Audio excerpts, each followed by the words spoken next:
Look who's back, baby. And dare I say, happy Valentine's Day, everyone. At time of recording, we are sharing the love. And when you think love, when you think romance, when you think joy to your heart and your heart's content, of course, you think of your old pals, Fitzy and Hart, six rings in football things. Not sure when you're listening to this, but you know what? That's okay because we're always sharing the love. We've got nothing but love for you, for football, and more. Hi, how are you? And welcome to the program, the latest and always greatest. Six Rings brought to you by WEEI, Odyssey, and 2400 Sports. On today's program, quick final thoughts on Super Bowl 57, the rise of Chiefs Kingdom taking over Pat's Nation. How long will Patrick Mahomes reign? Then we'll talk about the fact that some people think the Patriots may not win another Super Bowl in these old football talking boomers' lifetime. Where do you weigh in on that one? And lastly, we continue with our off-seasonal positional previews. This time, we will gauge your interest rating in a pivotal position if the Patriots are to re-enter the postseason race or deign to consider making some noise and knocking at the door of the big game again. Wide receivers. Hat, what's up?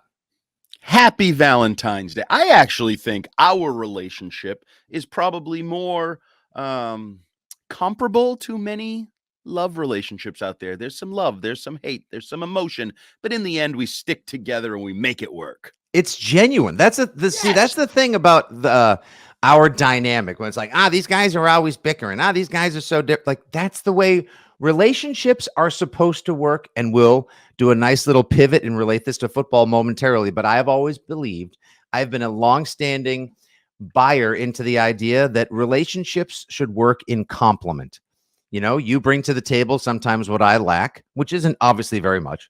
And then I bring to the table what you lack, which is obviously abundance. You don't want two people who sound the same, think the same, feel the same, unless, ready for this? Nice transition. Unless, of course, they are part of an offensive tandem and on the field, off the field, the way, let's say, Patrick Mahomes and Andy Reid think. They do think quite similarly, which is why their offense jibes, gels, and works so nicely. The Kansas City Chiefs, yes, once again, second time in 4 years, 5 straight AFC Championship appearances. They've never even gone on the road for the AFC Championship. They are your Super Bowl 57 champs, regardless of what you think about the call at the end of the game. Mildly controversial, to say the least. The Chiefs outlasted the Eagles 38-35. That's 2 for Patrick Mahomes. That's 2 for Andy Reid. And now, Andy, here we are. The Chiefs Kingdom has officially taken over Pat's Nation. Rich Keefe and I, we parsed out that it's not necessarily a dynasty yet, because that word does get thrown around a little too often, a bit loosely. It's not a full-blown dynasty. However, it is starting to become a reign, if you will. Like, they are the team of the decade. The most relevant team in the NFL this decade, the most dominant team thus far, has been the Kansas City Chiefs with Patrick Mahomes and Andy Reid. But I can't quite call it a dynasty just yet. Do you know what I mean when I say, like, they're settling into their reign over the NFL currently?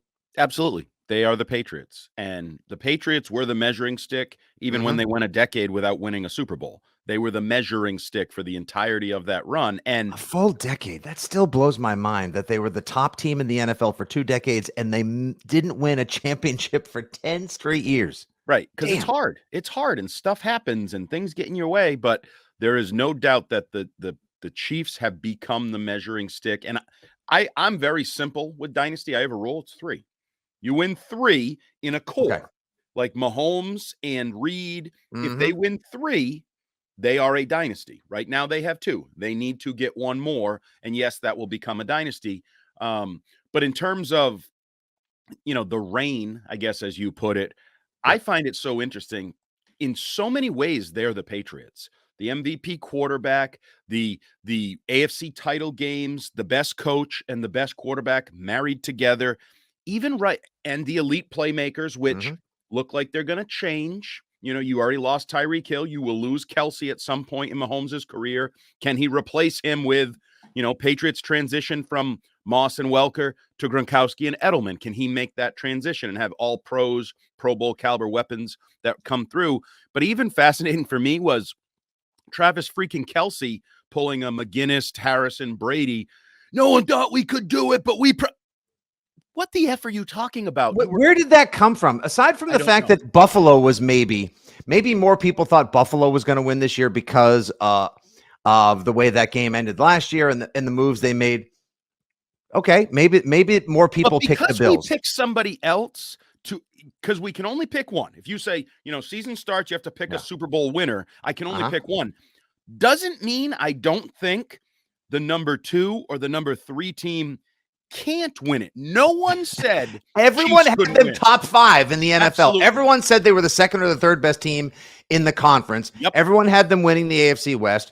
The way I had the NFC and the AFC championship broken down, if you remember, was I had Buffalo beating the Chiefs in the AFC championship in the way back when we made our predictions, and I had the Buccaneers beating the Eagles. Turns out I was wrong on both championship game counts, but I had the Super Bowl participants making the conference championship games. So they had a chance. They had a chance. It wasn't like everyone said, oh, that's it. Old man Kelsey, he's done. They're going to go 9-8. There's no chance they can get back after it. They lost Tyreek Hill. This team is done.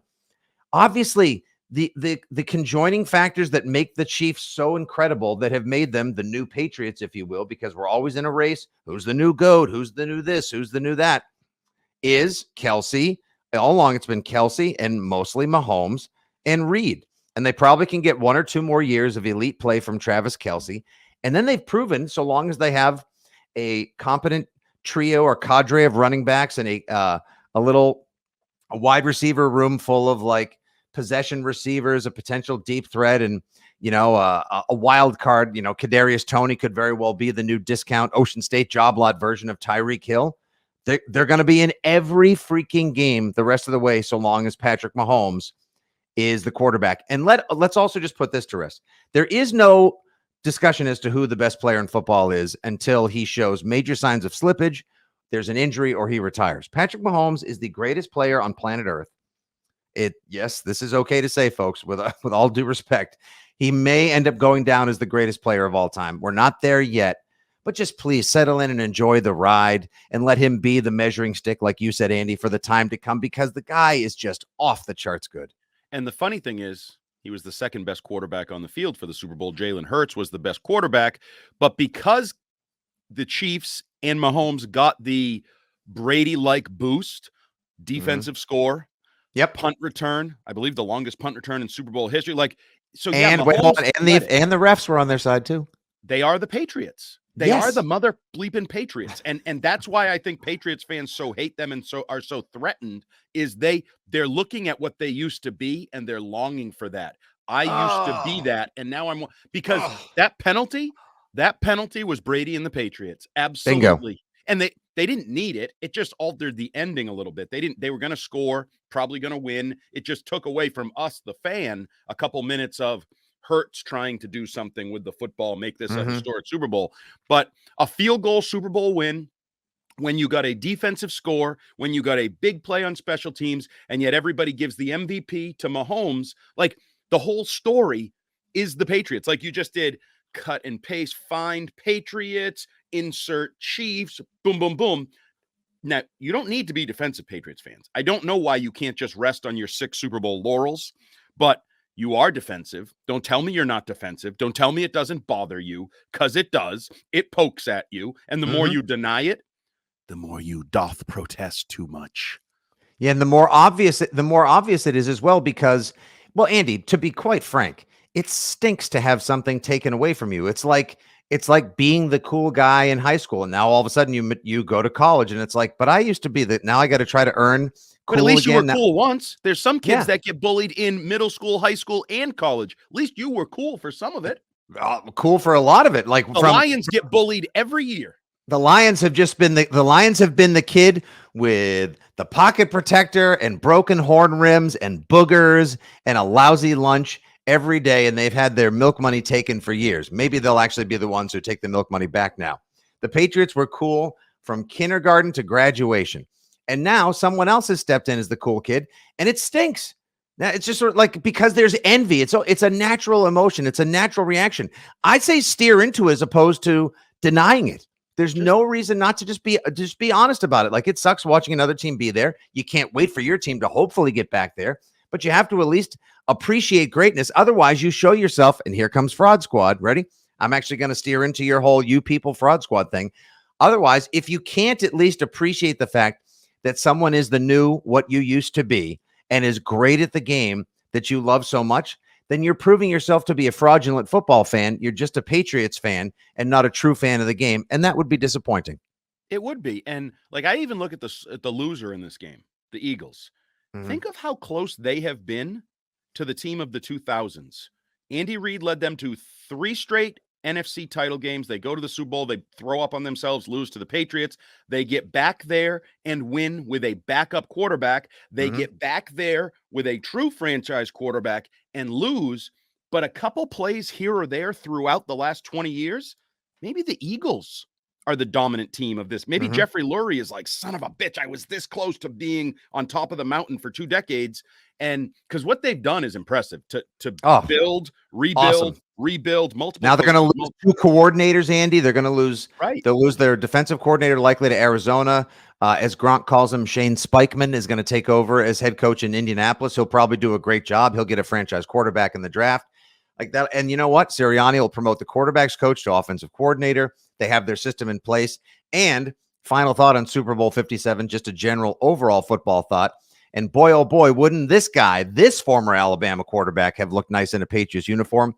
To me, it's not like Super Bowl 57 is a coronation of the Chiefs' kingdom reigning over the NFL for the time to come.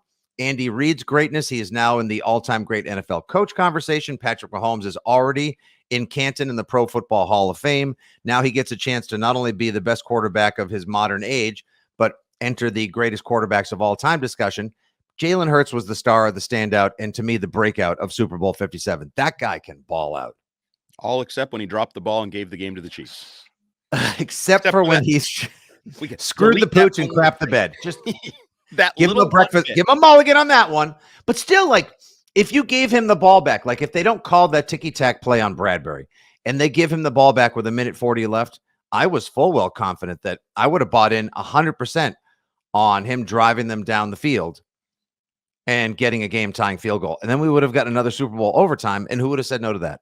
And that is the other aspect that I praise the Chiefs for. Their games are great, whether it's with the Patriots, with the Bills, with the Bengals, with the Eagles in the Super Bowl. The Chiefs give us pretty damn good, meaningful late season playoff type games. And the Patriots always have. Think of the Patriots. Like they've always the Super Bowls are great, 3-point games, throw out that Rams one that was kind of a stinker. The Chiefs do that as well. And you know me, that's where I start. It was Super Bowl Sunday. I wanted to be entertained. Were you entertained? Yes, I was absolutely thumbs up, entertained by the Chiefs and the budding, but not their dynasty.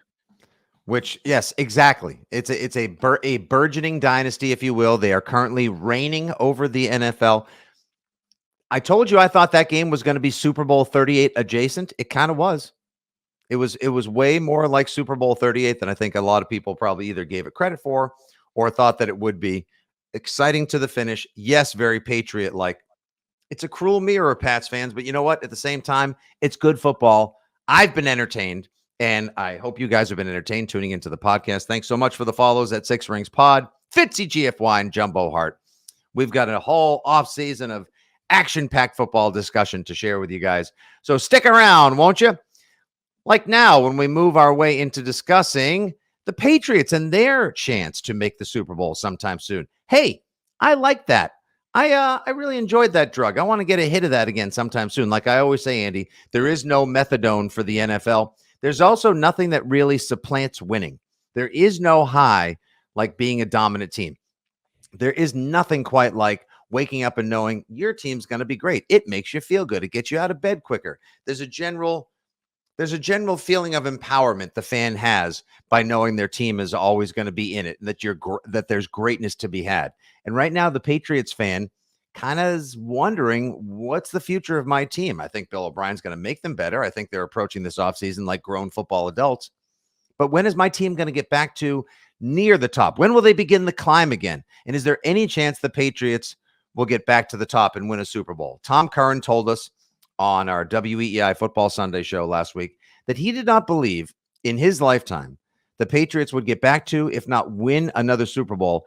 And that was a jaw dropper to the two of us. I think there's a chance they can get back, but I'll tell you the one thing they need to do. When I was watching Super Bowl 57, Andy, I just kept thinking, holy smokes, these two teams are far quicker, far bigger, and way more explosive than the Patriots. The Pats got to get bigger and faster, and they got to do it toot sweet. They just need players. Like that's simple. Everywhere in that game, you're like, oh yeah, you don't really measure up there, huh? You don't really measure up there. Nice. No, look at that guy. Yeah, but I disagree with Tom Curran. And first of all, we should point out he's in pretty good shape, and he's in his middle ages, so like he's got a good run ahead of him theoretically, unless something freakish happens. It's not like Paul Perillo saying they're not going to win in his lifetime. I mean, oh no, come on, that guy sucks down Diet Pepsis and Italian subs like you wouldn't believe. So if he said it'd be a little different, but I will say this. So I have a 15-year-old son. Mm-hmm. Fingers crossed we don't have grandchildren all that early. But I'm going to say they win the Super Bowl before I have a grandchild. Wow. I just look at history. They were in the mid-'60s. They were in the AFL title game. Mid-'70s, they were among the best teams in football. Should have been in a Super Bowl. Mid-'80s, they were in a Super Bowl, got waxed. Mid-'90s, were in a Super Bowl, could have won it. And then the 2000s, 2010s, they were in the Super Bowl. They were winning Super Bowls. They're an organization that at least once a decade, basically, is in the Super Bowl conversation. Right now, they're not in the Super Bowl conversation. But I find it hard to believe that Robert Kraft, Jonathan Kraft, even Bill Belichick, for as long as he is a contributing factor in some form or fashion, sideline, upper management, whatever, I just think they will be in the conversation. Now, it's hard. We just sort of talked about the Chiefs, the Eagles, the evolution of teams and dynasties and runs. It's hard to go to the Super Bowl, but they have a quarterback that may be the answer and or the problem. And that's the way I look at it. Like, it's a problem if you invested a first-round pick in a quarterback and now you're still looking in a year, but we don't know. We've talked openly about that. We're waiting to see how 2023 plays out before we make that decision. Do you have the guy or do you need the guy at quarterback? But to me, it's just an organizational faith, I guess, that yes, they're far away. Yes, they don't have anything that looks anything like A.J. Brown. They don't have anything that looks anything like a lot of the players that a lot of these teams have to make plays. We'll see. It stunned me that Tom Curran was so adamant, down and so definitive that they were not going to be in the conversation in his lifetime. To me, it's all about, now you talked in our first segment on the pod about how, Jeffrey Lurie as owner and Howie Roseman as GM of the Eagles have done such an awesome job. Bill Belichick, the GM on his own, maybe greatest coach of all time, but kind of did the Patriots a disservice in the second half of their double dynastic run with some, dare I say, less than stellar drafts that have kind of beset the organization and left the cabinets and pantry a tad bare. Now Matt Groh and some others step in. The drafts have gotten better. They're putting legitimate talent on the field, in the locker room, and on the sidelines. Great. But to me, this stems from their ability to get back to the promised land, their ability to get back to the Super Bowl, if not actually win one, starts organizationally, and it starts with ownership. And I firmly believe that as long as Robert Kraft is steering the ship with Jonathan's assistance, and whenever Jonathan takes over in totality, that their desire to win, their desire to be at the top of the heap, their insistence upon greatness and never being out of the conversation and always being relevant will keep them in the hunt. They'll bring in the best people they can to draft players, to run the team, to mop the floors, to stock the popcorn bins, to run routes, to throw footballs, everything. The Patriots have established such a standard over such a long time, Andy, that I firmly believe that they will never just settle for also ran participation banners and 8 and 9 ever again. As long as we ignore last year. As long as we ignore last year. Last year is their we're giving them a mulligan last year. Yeah, because I generally agree with you, but if I'm a objective listener to this from a different viewpoint, Fitzy says they always bring in the best, whether it's to sweep the floors or run the team. And I go, hey, Fitzy, so you're telling me Matt Patricia was the best choice to call plays last year? That's the best money could buy, best decision out there. Is that what you're saying, Fitz? Nah, that's not what I'm saying. So, not no, what I'm in saying. general, I agree with you. Yeah. Now, it's funny, and I don't mean to bring mortality or morbidity, whatever, into this. It's okay. Valar Morghulis, all men must die. It happens. To me, an actual measuring stick is Robert Kraft's lifetime. Mm-hmm. Do you win again? Are you in the Super Bowl? Are you in that? Does he get to make another trip in his lifetime? That's a little bit more debatable, questionable. If you forced me to answer it, I'd say yes. I'd say Robert Kraft goes back to another Super Bowl. Time is ticking. I wouldn't, I wouldn't waste too many more seasons like you wasted last year, but right. Well, let me share a little something I read yesterday, Andy, that I believe you will find of interest, potentially for mocking purposes or actually for analytical, debatical purposes. Or both. And no, this isn't about Derek Carr being released from the Raiders. No, the Patriots will not have any interest. Who knows where he goes? That we can weigh in on that potentially if he signs with the Jets or someplace else that could affect the AFC East at a juncture sometime soon. No, I'm not talking about Aaron Rodgers and his darkness retreat and where he ends up as well. Who gives a flying flip about that? Maybe Andy and I will do the podcast with the lights turned off next time, just to see if we could do it. Aaron Rodgers. That would be good if we just did black screens. If we just turn the lights off and keep the pod on the same time, will we have greater clarity of thought with a dark pod? No. No. I read this yesterday. Sports Illustrated did their far too early one prediction for the 2023 season for all 32 NFL teams. Are you ready for what they predicted for the New England Patriots? Give it to me. Prediction: the Patriots win the AFC East. How? All right, I'll read it to you right now. Wait. Can you scroll to the Bills prediction? Does it say Josh Allen dies? Ow, Andy Hart. It says, the return of Bill O'Brien stabilizes an offense that at times circled around complete disarray. Mac Jones poised, confident, efficient. Somewhere along the line, the Patriots score an elite weapon this offseason, be it a pass-catching satellite back, a dual-threat tight end, or a game-breaking wide receiver that puts the rest of the conference on notice. A brilliant defensive season from Belichick will seal the deal. So there's a sneaky, quiet confidence. Does this have a little double dash and tell me who wrote it? Nah, Connor Orr. I don't know who that is. And the prediction for the Buffalo Bills, Connor your boy, Khalil Shakir, will emerge as a legitimate number 2 receiver with number 1 upside. I like that. Shakir supplants Gabe Davis, who's going to be a free agent next year. 5th-round pick out of boy. God, how the hell did the Patriots, it doesn't say anything about why they don't win the East, but how the hell did they let a guy like Khalil Shakir fall to the Bills in the 5th round when people like you and Mike Giardi were sitting there like, he's going to be good. What are we doing? Because they don't listen. They just don't listen. They're like my damn kids. And then I have to say, I told you so. All right. So you and I are of the fundamental belief the Patriots do get back to a Super Bowl in our lifetimes. We see it happening. Yes. I mean, my God, how long it had only been, crazy thing is, it had only been 5 years since before the double dynastic run began with the 2001 shock of the St. Louis Rams. I mean, they were in the Super Bowl 5 years prior in New Orleans. Right. And the Eagles are your example of that, as we mentioned in the first time. Like, you can do it with different coaches, different quarterbacks, different runs, different little mini eras built in. Although I was a little disappointed when I was looking to future Super Bowl sites, the speculation on who could win some of the bids, and I hadn't thought about it, but there's some bad ones that could be coming down the pike. So, like, for example, Buffalo. I'm guessing if they build a stadium, they're at least going to be in consideration for but getting it's open air. What the kind of hospitality does Buffalo have in February? It doesn't. But I got to tell you, it is the most inhospitable place, legitimately, meteorologically and beyond, in February. The only thing I hope is that they just close the loop and decide, nope, we're doing Vegas, LA, Arizona, New Orleans, Miami. That's it. Yeah. Hopefully maybe they close Houston. that. Yeah. And just keep rotating those. But Jerry World. There's 7 or 8 stadiums that should be in the loop, and that's it.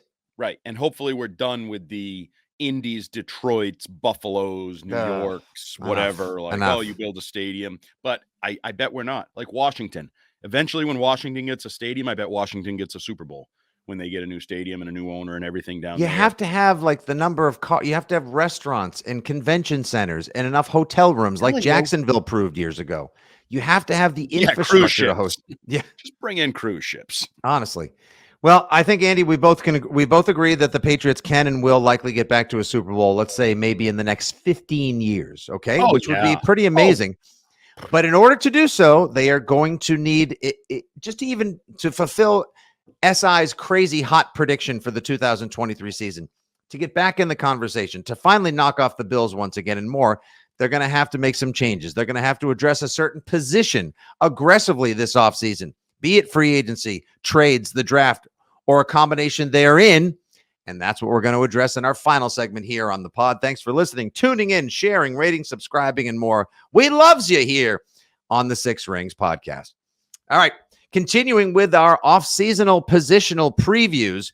Last week, of course, we addressed the running back position, and we gauged, as Andy Hart has quantified, your interest rating in the position this offseason, both in terms of the players they have in-house, as well as how much you think they're going to have to address the position via the draft, via free agency, and via trade.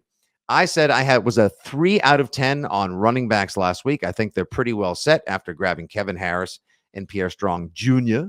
last year, and with superstar in the making, Ramondre Stevenson, being the focal point of the offense. Perhaps a healthy Ty Montgomery coming back into the equation gives them a pretty stacked running back room. They don't have to spend too much time on it this offseason. You gave it what was your rating last week? 6, I believe. I was going to say a 6. Yeah, you were, I'm not going to say a firm 6, but you were firm 7.5. Hey, right. Family podcast. I apologize for that, We're everybody. talking interest ratings here. I don't know what you're talking about. There goes that sponsor, whatever sponsor it was. Now we get to wide receiver. And I'm just going to come straight out of the gate right now. I'm a big old 9, if not even a 10, like straight up all the way. I'm just going to, right, even before we get into a discussion. Interest ratings, right? Yeah, interest rating. I have rock solid 10. I am a set in stone granite 10. Like you could set your watch to it.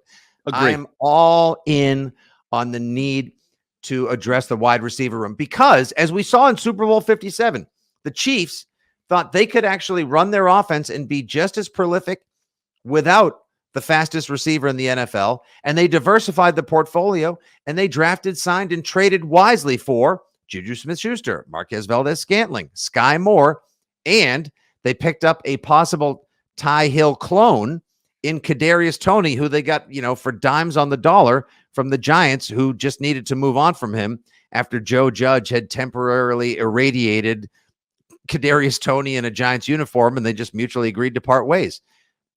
Pretty damn impressive, if you ask me. On the other side of the ball, look what the Eagles have done. My God.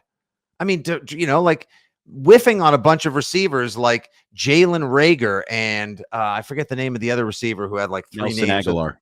No, Aguilar, but there was another one they drafted previously, all of whom stunk. Alshon Jeffrey aged out of the league pretty damn fast.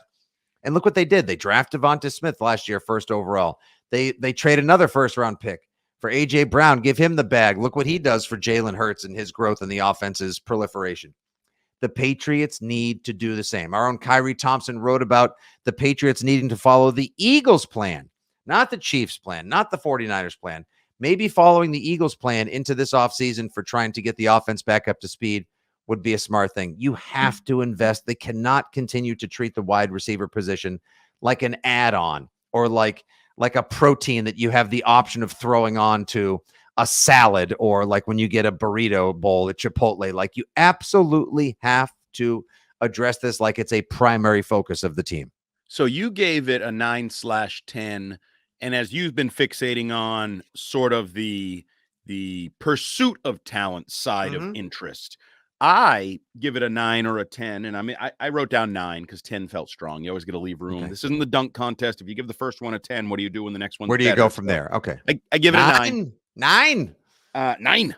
Oh, yeah. Patriots in Germany. I saw Mac Jones putting a little video out to his friends. Let's hope he's the starter by the time they get there. But I look at this from, the movie view. I laughed. I cried. The dialogue, the comedy. Like, to me, this position has absolutely everything. Has need and potential. T. Higgins. You could say they're going to shoot for the moon and go get T. Higgins, spend a first-round pick and $100 million.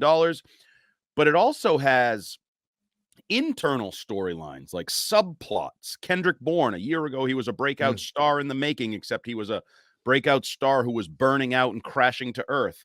Devontae Parker, is he good enough to be whatever you want him to be? Returning. He said he is. He said he commented on it. But we mentioned it a few weeks ago. I know. I'm just saying, like, he told me balls thrown his way were 80-20. They weren't. No, 50-50 at best. At best. Not even 70-30. But don't you want that kind of confidence out of one of your starting receivers? Don't you want them believing that they're the man, that they're the him? Mohamed Sanu once told me he was not only the juice, he was also the squeeze. He was not. I don't care. It's my little league. No, he was the rind, the pulp, and the mess. Yeah. But he believed he was great. He believed he was going to be something. It's my little league parent rule. Don't ever ask a little league parent if their kid is good. Yes, they think their kid is good. Guess what? 99% of the time, they're wrong. Their kid blows and sucks. People like to say in this town. Now, why are we coming for everyone's child? But spoiling all their big league dreams, Andy. Tyquan Thornton is on the field catching balls from Bailey Zappi, and he's your young year 2 jump hopeful receiver, speed burner, top off the defense guy. And you have this Chinese floating balloon that's just floating up there, and you're not sure whether you're going to shoot it down or let it float. Jacoby Myers, he's your guy. Are you going to give him $50 million? I figured UFOs, the floating balloons, unidentified objects would somehow factor into the discussion, since that is part of the zeitgeist right now. I did not think that we would possibly compare Jacoby Myers and his looming free agency to Chinese weather balloons. But you know what? Like I often say, Andy, I'm here for it. So would you give him $50 million? I would give him 40. I didn't ask you if you'd give him 40. I asked if you'd give him 50. No. So you're letting him walk. Best receiver on the team the last 4 years. You're saying bye-bye. If I can get it. I didn't ask you if anything else. I said, are you going to give him a contract? I know, but there has to be. I have to know who's replacing him. If there's a big body coming in, if there's a receiver number one, if you're going to tell me that, if you're going to tell me DeAndre Hopkins or T. Higgins has entered the equation, he can go. Okay. I would agree with that on some level. But I have been I'd rather the money be allocated that way. Yeah, I think you can do both. I mean, you pissed away $11 million on Nelson Aguilar, so piss away 12 next year on Jacoby Myers, and I don't ever think you'll call it pissing away. I think you'll be happy to have Jacoby on your team. Solid, dependable number 2 target, but I miss the third down receiver. I miss the jitterbug. I miss the guy, as Curran likes to often say, that who can get open in the phone booth? Marcus Jones. I've moved him to slot receiver / passing back in my mind. Wow. That is a bold choice. And fortune, I've been told, favors the bold. I mean, look at this hair. I'm bold as bold can be. Yeah, I know. You got like fire hair this morning going on with the hair just bursting through your Clemson visor. Mr. Heat Miser. Yeah, it's borderline syndrome from The Incredibles-esque right now, which it's a fun look. It works for you. But like I want the big guy and I want the jitterbug. Do you mean big theoretically? AJ Brown, T. Higgins. I want big. Yes, like the guy, like I want a big number one. When I say big guy, I mean the number one target, the clear-cut definitive. This is the guy you have to game plan for. This is the guy that Mac should always be looking for first. This is the guy that demands defensive consideration and number one cornerback coverage. That's what I want, a big guy. Okay, so Tyreek Hill Devontae would be Parker's a big guy. Yes.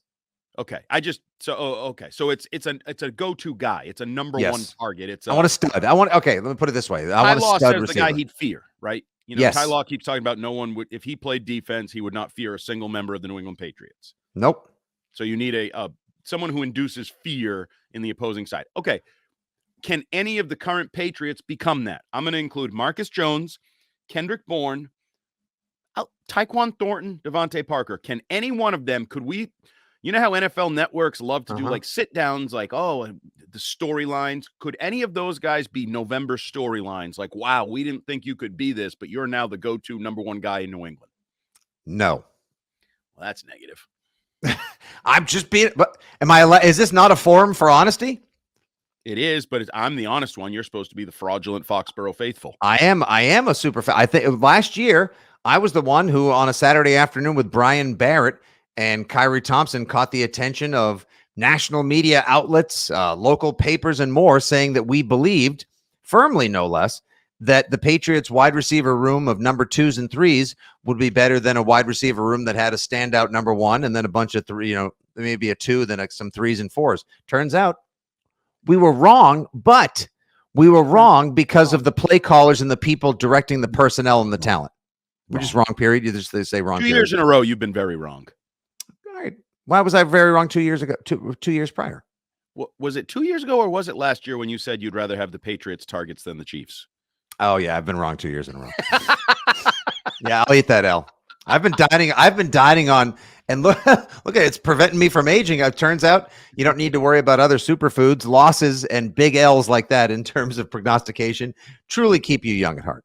So have you been burned by that? Is that why you are so 100% confident saying the guy's not here, you have to add? Because I've kind of felt that way all along. And it's been part of my, big, I actually patented it, the 3-point off-season plan: get a tackle, get a coach, get a receiver. Because I do think they have a lot of good guys, complementary guys that complementary, yes. But they lack the top of the food chain, top of the depth chart guy.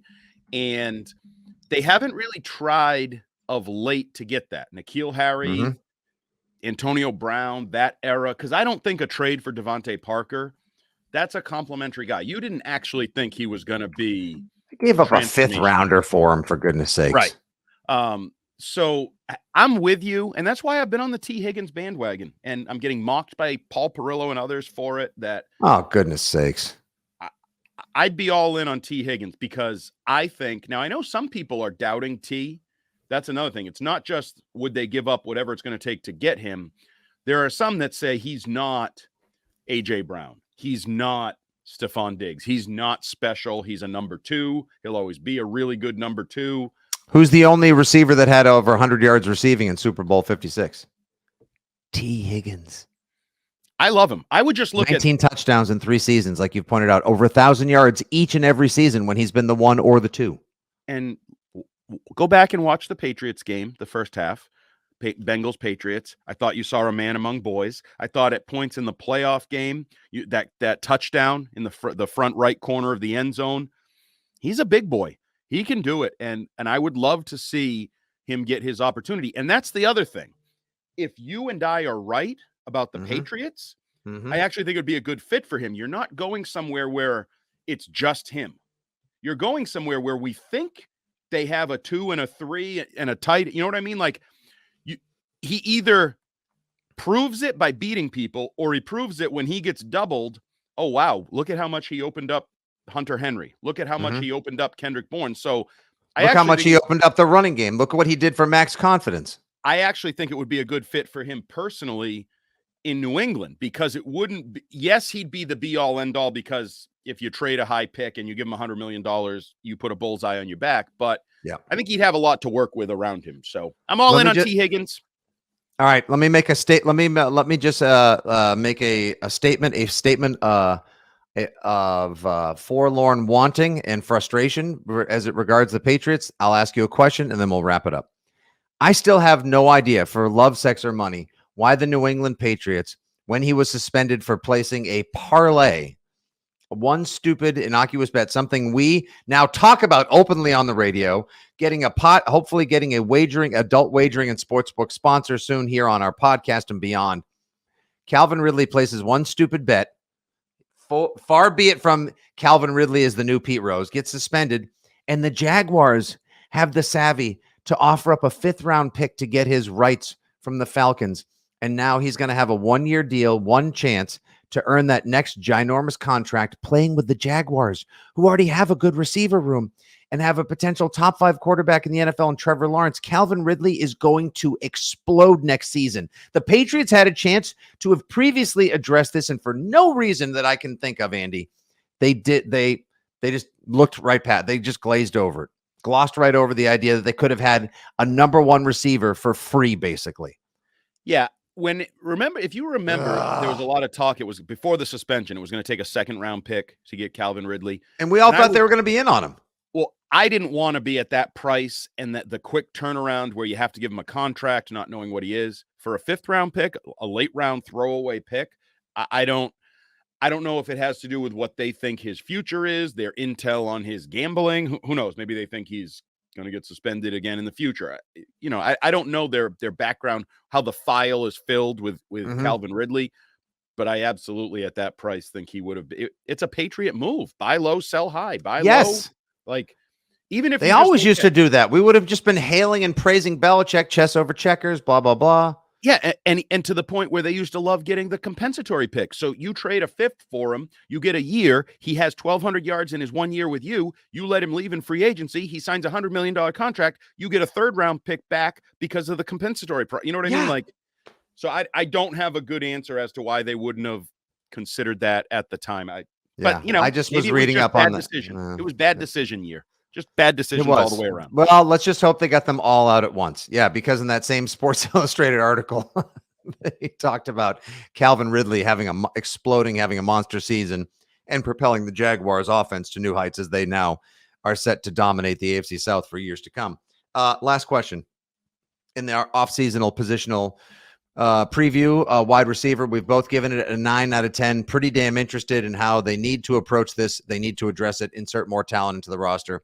Let's say T. Higgins is not part of the equation, but there are some tasty options available in that first round. Andy Hart, would you use the 14th overall pick on a wide receiver?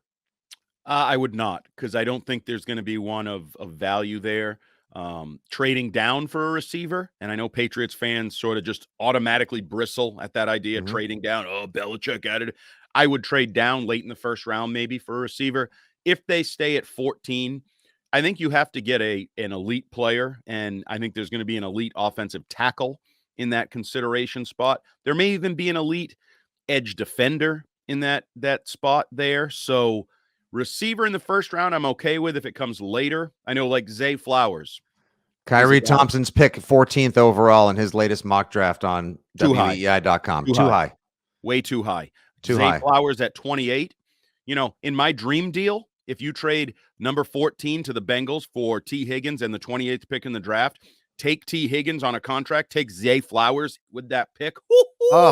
Mac is cooking. Oh, put me in September. Let's go. Fire it up. Now, wouldn't that be awesome? That's like legitimately the most excited I got for September 2023 in months. Like in weeks, days, months. Like, you're welcome. You give me Mac Jones with Ramondre and with Zay Flowers and T. Higgins and Kendrick Bourne and whomever else is at. Oh, holy smokes, let's go. You do need a tackle. I still need to find a tackle somewhere. But is my guy Stuba going to be anything? Oh, Andrew Stuber? I think he could be like a swing backup maybe, but I can't imagine he's a starting caliber tackle right away. Do they already have their fat guy at left tackle? No? They might. And something that Mike Reese brought up that I didn't recollect in his Sunday notes, that Connor McDermott, who solidified the right tackle spot with his arrival late in the year, and farewell Cajuste, was an Adrian Clem pupil at UCLA. So there's you don't say. How about that? Obviously a former Patriots draft pick who had the weird move around and then come back to New England. So I don't want to be like Mr. Homer, like you. And are we switching roles? Wow. But is there a chance you just say Connor McDermott, Trent Brown, new offensive line coach, Stuber as a backup? Is that good enough to get by if you really invest in the receiver position, like we just said, and utilize some of your assets there?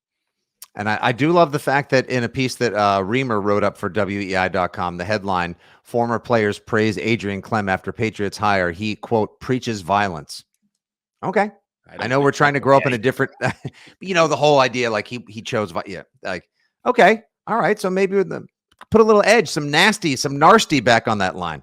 All right. I would not go receiver 14th overall. I would address it though. I would take multiple kicks at the can to make a younger, faster, more dynamic receiver room. And I do want to see the Patriots make a trade for a receiver. I've been on D-Hop. You want your T. Higgins. We'll see where they go. Both of us are at a 9 out of 10. What is your interest rating in the wide receiver room, Pats fans?